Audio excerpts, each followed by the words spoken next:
আসসালামু আলাইকুম। আমার চ্যানেলে আপনাদের সকলকে স্বাগত।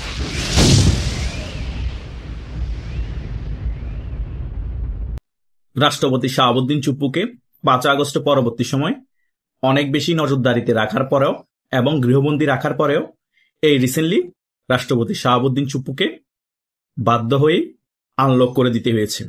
এখন রাষ্ট্রপতি শাহাবুদ্দিন চুপ্পু অনেক ধরনের কাজ করতে পারছে বাধা ছাড়াই। গত একদিন আগে আমরা দেখতে পেয়েছি রাষ্ট্রপতি শাহাবুদ্দিন চুপ্পুর সহকারী সচিব তিনি খালেদা জিয়ার খবর নিতে গিয়েছিলেন হাসপাতালে এবং সংবাদ মাধ্যমে তিনি বক্তব্য দিয়েছেন। এবং গত একদিন আগে আমি একটি ভিডিও করেছিলাম, রাষ্ট্রপতি শাহাবুদ্দিন চুপ্পুর সাথে সেনাবাহিনীর একাংশ বৈঠক করেছে এবং গুরুত্বপূর্ণ কিছু কথা বলেছে। কিন্তু গতকালকেই আবার সেনাবাহিনীর প্রধান তিনি নিজেই রাষ্ট্রপতির সাথে বৈঠক করেন। এই বৈঠকটা আরো বেশি গুরুত্বপূর্ণ ছিল। তার মেইন রিজন হচ্ছে আমরা কিছু সূত্রই জানতে পেরেছি ওই বৈঠকের মধ্যে আওয়ামী লীগের যারা নিরপরাধ সিনিয়র লেভেলের নেতা আছে তারা অনেকদিন যাবৎ জেলে আছে। তাদেরকে জেল থেকে বাহির করে কিভাবে রাজনীতিতে সক্রিয় করা যায় সেই ব্যাপারেও আলোচনা হয়েছে। তাদেরকে হয়তোবা মুক্ত করে দেওয়া হতে পারে। যেমন ব্যারিস্টার সুমন আছে, সেলিনা হায়াত আইভি আছে, এইরকম আরো ক্লিন ইমেজের আওয়ামী লীগের নেতৃবৃন্দ জেলে আছে। তারা নিরপরাধ, তারা কোনো ধরনের অপকর্মের সাথে জড়িত নাই, তবুও আওয়ামী লীগের দোষর ট্যাগ লাগিয়ে বা আওয়ামী লীগ করেছে সে কারণে তাদেরকে জেলে বন্দী করে রেখেছে। এই সকল বিষয়ে গুরুত্বপূর্ণ আলোচনা হয়েছে রাষ্ট্রপতি শাহাবুদ্দিন চুপ্পু এবং সেনাবাহিনীর প্রধানের সাথে। শুধু ওনাদের আলোচনার বিষয় না, এটা সারা বাংলাদেশের সকলেরই আলোচনার বিষয় ছিল এতদিন এটা। কারণ তারা নিরপরাধ থাকার পরও কেন এতদিন জেলে থাকবে এবং তাদের জামিন হয়ে যাওয়ার পরও আবার নতুন মামলা দিয়ে আবার কেন জেলে প্রেরণ করা হবে। এটা একটা বিষয়। আরো অনেক বিষয় নিয়ে আলোচনা হয়েছে, তার মধ্যে একটা বিষয় হচ্ছে আগামীর নির্বাচন। এটা তারপরে আরো কিছু বিষয় আছে, ওই সকল বিষয়গুলা অনেক কিছু সিক্রেট রাখা হয়েছে। এই দুটা বিষয় বিভিন্ন জায়গায় আলোচনা হচ্ছে, তার ভিত্তিতে আমরা এই বিষয়গুলো জানতে পেরেছি, এখন আপনাদের সাথে আলোচনা করতে পেরেছি। এই আলোচনাগুলো এই বিষয় নিয়ে রাষ্ট্রপতি শাহাবুদ্দিন চুপ্পু এবং সেনাপ্রধানের আরো অনেক আগেই আলোচনা করার প্রয়োজন ছিল। এখন 15 থেকে 16 মাস পেরিয়ে গিয়েছে। শুধু রাষ্ট্রপতির সাথে না, সেনাবাহিনীর প্রধানের ডক্টর ইউনূসের সাথেও এই বিষয় নিয়ে আলোচনা করার প্রয়োজন ছিল। কারণ বাংলাদেশে 8 থেকে 9 কোটি মানুষ বাংলাদেশ আওয়ামী লীগকে সমর্থন করে এবং আওয়ামী লীগের যারা নেতা আছে তাদের মধ্যে অনেকেই ফ্রেশ ইমেজের নেতা আছে। তারা আওয়ামী লীগ ক্ষমতা থাকা অবস্থায় কোনো সুযোগ সুবিধা নেয়নি এবং অপকর্ম করেনি এবং অবৈধ টাকাও তারা ইনকাম করেনি। এদের কিছু অংশের নেতাদেরকেও এখনো ডক্টর ইউনূস আওয়ামী লীগ ট্যাগ লাগিয়ে জেলের ভিতরে ভরে রেখেছে, মিথ্যা মামলা দিয়ে হয়রানি করছে, জামিন হওয়ার পরও মামলা দিয়ে আবার ঢুকিয়ে দিচ্ছে। এই বিষয় নিয়ে আরো আগে থেকে অ্যাক্টিভ হওয়ার প্রয়োজন ছিল। এখন যখন দেখতে পেয়েছে বিশ্বের অনেক বাগা বাগা দেশ এই নিয়ে আলোচনা সমালোচনা করছে, বিশ্বের বড় বড় মানবাধিকার সংস্থা এই নিয়ে আলোচনা সমালোচনা করছে, দেশের সেনাবাহিনীর উপর, এই সরকারের উপর এবং সকল দিক থেকে প্রেশার ক্রিয়েট করছে, তখন বাধ্য হয়ে এই 15-16 মাস পরে সেনাবাহিনীর প্রধান রাষ্ট্রপতির সাথে নিয়ে আলোচনা করছে। এবং আমার থেকে মনে হয় কিছুদিন পরে এই ব্যাপার নিয়ে সেনাবাহিনীর প্রধান ডক্টর ইউনূসের সাথে আলোচনা করবে কিভাবে যারা নিরপরাধ আওয়ামী লীগের কর্মী আছে বা নেতা আছে তাদেরকে মুক্ত করে দেওয়া যায়। এটাই হবে পজিটিভ একটা থিঙ্কিং এবং পজিটিভ রাজনীতির দিক নির্দেশন। কিন্তু এটা অনেক দেরি হয়ে গিয়েছে, কারণ কিছুদিন পরে নির্বাচন। একে তো আওয়ামী লীগের কার্যক্রম নিষেধাজ্ঞা তোলা হয়নি, দ্বিতীয়ত আওয়ামী লীগের কথা বললেই তাকে মিথ্যা হত্যা মামলা দিয়ে জেলে প্রেরণ করে দেওয়া হচ্ছে। এই ব্যাপারও আরো ক্লিয়ার করতে হবে সরকারকে এখন ক্লিয়ার করতে হবে যে যারা আওয়ামী লীগের নেতা কর্মীরা আছে, অপরাধী চিহ্নিত প্রমাণ আছে, তারা আপাতত রাজনীতি করতে পারবেন না তাদের বিচার কার্য শেষ হওয়ার আগে। এবং যারা নিরপরাধ, যারা আওয়ামী লীগ ক্ষমতা থাকা অবস্থা আওয়ামী লীগের নাম ব্যবহার করে কোনো অপরাধ করেন নাই, কোনো অপরাধের সাথে যুক্ত নয়, তাদের অপরাধের কোনো প্রমাণ নেই, তারা বাংলাদেশে রাজনীতি করতে পারবেন এবং আওয়ামী লীগের কার্যক্রমের যে নিষেধাজ্ঞা আছে সেটাও তুলে নেওয়া হলো। তাহলে কিন্তু বাংলাদেশে একটি রাজনৈতিক ব্যালেন্স ফিরে আসবে এবং এখন যে হত্যা, গুম, চাঁদাবাজি অনেক বেশি আকারে বেড়ে গিয়েছে সেটাও কমে আসবে। কারণ এখন বিএনপি, জামাত তারা মনে করছে তারা একক সর্বসর্বা, তাদেরকে বাধা দেওয়ার কেউ নেই, তাদেরকে কাউন্টার দেওয়ার কেউ নেই, তারা যাই বলবে তাই হবে। সে কারণে খুন করতে তারা ভয় পায় না, চাঁদাবাজির পরিমাণ বাড়িয়ে দিতেও তারা ভয় পায়নি। যখন আওয়ামী লীগকে আপনি আনলক করে দিবেন, আওয়ামী লীগের যারা ফ্রেশ ইমেজের নেতা আছে, কর্মীরা, তারা রাজনীতি করার সুযোগ পাবে, তখন রাজনৈতিক ব্যালেন্স ফিরে আসবে এবং ডক্টর সরকার যদি ক্ষমতা থাকে ওনারও জনপ্রিয়তা বাড়বে।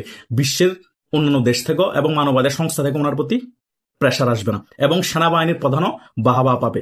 কিন্তু আমি যে ব্যাপারগুলো এখন আপনাদের সাথে আলোচনা করেছি, এই ব্যাপারগুলো কি আদৌ ঘটবে? ডক্টর ইউনূস এবং সেনাবাহিনীর প্রধান শেষ পর্যন্ত এগুলো করবে? আমার ব্যক্তিগত অভিমত, ডক্টর ইউনূস না করার সম্ভাবনা খুবই বেশি এবং সেনাবাহিনীর প্রধানও চেষ্টা করলেও উনিও শেষ পর্যায়ে হয়তো পেরে উঠবে না, কারণ উনিও যে সম্পূর্ণরূপে আওয়ামী লীগ ফিরে আসুক সেটা চায় না। হয়তো এখন বাধ্য হয়ে প্রেশারের পরে আলোচনা করছে, রাষ্ট্রপতির সাথে হয়তো ডক্টর সাথে আলোচনা করবে, কিন্তু শেষ পর্যন্ত হয়তো আওয়ামী লীগকে সম্পূর্ণভাবে আনলক করবেন না ডক্টর সরকার এবং সেনাবাহিনীর একাংশ চাইবে নির্বাচনের আগে আওয়ামী লীগের কার্যক্রম নিষেধাজ্ঞা দেয়া থাকুক এবং আওয়ামী লীগের যে সকল নেতারা জেলে আছে তারা অপরাধী হোক বা না হোক তারাও জেলে থাকুক। নির্বাচনের পরে যে সরকার আসবে তারপরে দেখা যাবে আওয়ামী লীগ রাজনীতি করতে পারবে নাকি আওয়ামী লীগের কর্মীরা যারা নিরাপরাধ আছে তাদেরকে মুক্ত করে দেওয়া হবে নাকি হবে না। শেষ পর্যন্ত হয়তো এই ডিসিশনে আসতে পারে। কিন্তু রাষ্ট্রপতি শাহাবুদ্দিন চুপ্পু এখন আনলক হয়ে যাওয়ার কারণে ওনার অ্যাক্টিভিটি আমরা দেখতে পাচ্ছি পরিলক্ষিত। উনি কি করে শেষ পর্যন্ত সেটাও দেখার বিষয় আছে, কারণ রাষ্ট্রপতির হাতে ন্যূনতম ক্ষমতা হলেও আছে। হয়তোবা ওনার উইংস এখন দুর্বল হয়ে গিয়েছে আওয়ামী লীগ ক্ষমতা না থাকার কারণে, এই ডক্টর ইউনূস ক্ষমতায় আসার কারণে এবং রাজাকার দল যারা জামাত ইসলামী আছে তারা ক্ষমতায় আসার কারণে।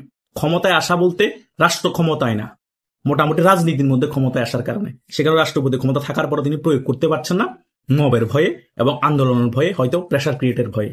এটাই হচ্ছে মেইন রিজন। তা না হলে রাষ্ট্রপতি শাহাবুদ্দিন চুপ্পুর কাছে যে ক্ষমতা আছে, তিনি যদি ওই ক্ষমতা আরো আগে থেকে ব্যবহার করতেন অনেক কিছু পরিবর্তন হয়ে যেত, কিন্তু তিনি চাইলেও ব্যবহার করতে পারছেন না এই আনুষঙ্গিক প্রেশারের কারণে। তাই রাষ্ট্রপতি শাহাবুদ্দিন চুপ্পুর সাথে সেনাবাহিনীর প্রধানের বৈঠকটা অনেক বেশি গুরুত্ব বহন করে। কিন্তু বৈঠক হওয়ার পরে যে সকল ডিসিশন বা সিদ্ধান্ত নেওয়া হবে সেটা যদি কার্যকর না হয় তাহলে এরকম বৈঠক হবে অনেক, কিন্তু বাস্তবে কিছুই প্রতিফলিত হবে না। একমাত্র বাধা এখন ডক্টর ইউনূস, কারণ সেনাবাহিনীর প্রধান যত আওয়ামী বিরোধী হোক উনি কিছু একটা করতে চাইলেও ডক্টর ইউনূস সেটাতে বাধা দিয়ে দেয় এবং ডক্টর ইউনূসকে সমর্থন জানানোর জন্য বাংলাদেশে জামাত ইসলামী আছে এবং অন্যান্য ইসলামিক অনেক দল আছে, সে সাথে বিএনপি ধরি মাছ না চুই পানি বিএনপি বিতর্কিতভাবে সমর্থন করে। বিএনপিও মন থেকে চায় যে আওয়ামী লীগ কোনোভাবে ফিরে না আসুক, আওয়ামী লীগ কোণঠাসা থাকুক। আওয়ামী লীগ যত কোণঠাসা থাকবে আমরা সেভে থাকবো এবং নির্বাচন হলেই আমরা ক্ষমতায় চলে আসবো। তখন আমরা বুঝবো আওয়ামী লীগ রাজনীতি করবে নাকি করবে না, আওয়ামী লীগ নিষেধাজ্ঞা তুলবো নাকি তুলবো না, সেটা তখন আমাদের উপর ডিপেন্ডেন্ট হয়ে যাবে। তখন আমরা বাকিটা করবো, আগে ক্ষমতায় বসে নি। এটাই হচ্ছে এখন বাস্তবে বাংলাদেশের রাজনীতির মেইন খেলা। সেনাবাহিনীর প্রধান বলেন, ডক্টর ইউনূস বলেন, এগুলো জাস্ট এখন আমরা ফোকাসে দেখতেছি, জাস্ট এখনো নির্বাচনটা হয়নি। যখন নির্বাচনটা হয়ে যাবে, পাতানো নির্বাচন, সেই নির্বাচনে জামাত ক্ষমতায় আসুক বা বিএনপি ক্ষমতায় আসুক, সকল কিছুর ফোকাস যখন চলে আসবে ওই যে রাষ্ট্রপ্রধান হবে তার উপরে। কোথায় যাবে গা ওয়াকারুজ্জামান, কোথায় যাবে গা ডক্টর ইউনূস, কোথায় যাবে অন্যান্য রাজনৈতিক দল, এটাই বাস্তবতা। কারণ বাংলাদেশে যখন যে রাজনৈতিক দল ক্ষমতায় থাকে তার প্রধান যে থাকে তার উপরে সকল কিছুর ফোকাস থাকে। তখন একটা কুত্তা মারা গেল, তখন ওই কুত্তার মালিক তখন বিচার দেয় ওই রাষ্ট্রপ্রধানের হাতে, বলা যে উনিই বিচার করবেন, উনিই ভালো, উনিই সব। বাংলাদেশের রাজনীতি এটাই, বুঝতে পেরেছেন? তাই আমাদের আরো কিছু সময় অপেক্ষা করতে হবে। তফসিলে শুনলাম পিছিয়েছে, জাস্ট নির্বাচনের আগ পর্যন্ত কি ঘটে সেটা দেখার জন্য আমাদের সকলের আরো কিছু সময় অপেক্ষা করেন আপনারা, এবং নির্বাচনের পরবর্তী সময় বাংলাদেশের কি পরিবর্তন হয় সেটা আমরা ক্লিয়ারলি দেখতে পাবো। আর কি পরিবর্তন হতে পারে, কি হতে পারে, এই নিয়ে আমি অনেক আলোচনা করেছি যে কতদিনে পাতানো নির্বাচনের সরকার যদি আওয়ামী লীগ এবং জাতীয় পার্টিকে ছাড়া নির্বাচন দিয়ে ফেলে চলে আসে ক্ষমতায়, কতদিন টিকবে, কি হতে পারে। সেজন্য আজকে আবার এই নিয়ে আলোচনা করলাম না, কারণ এই নিয়ে আমি অনেক আলোচনা করেছি।